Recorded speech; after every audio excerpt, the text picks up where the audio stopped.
وزير العدل يقاضي المهداوي بالقانون الجنائي بعد اتهام تسليم سيارة فارهة بشكل مشبوه.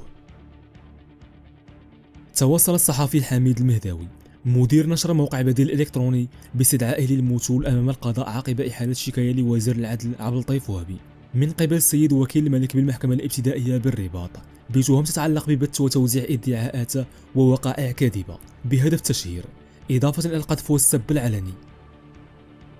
وحسب نص الشكاية فإن وهبي قرر متابعة الناشط والصحفي حميد المهداوي بالقانون الجنائي بعيدا عن قانون الصحافة والنشر.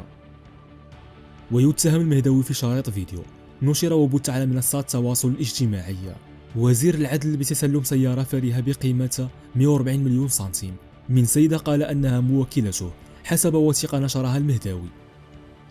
وحسب الاستدعاء العام فإن المهداوي سيمثل أمام المحكمة في أولى جلساته يوم 9 شتنبر القادم، حيث سيتعين عليه الدفاع عن نفسه ضد التهم التي يواجهها والتي قال أنه يملك ما يثبتها.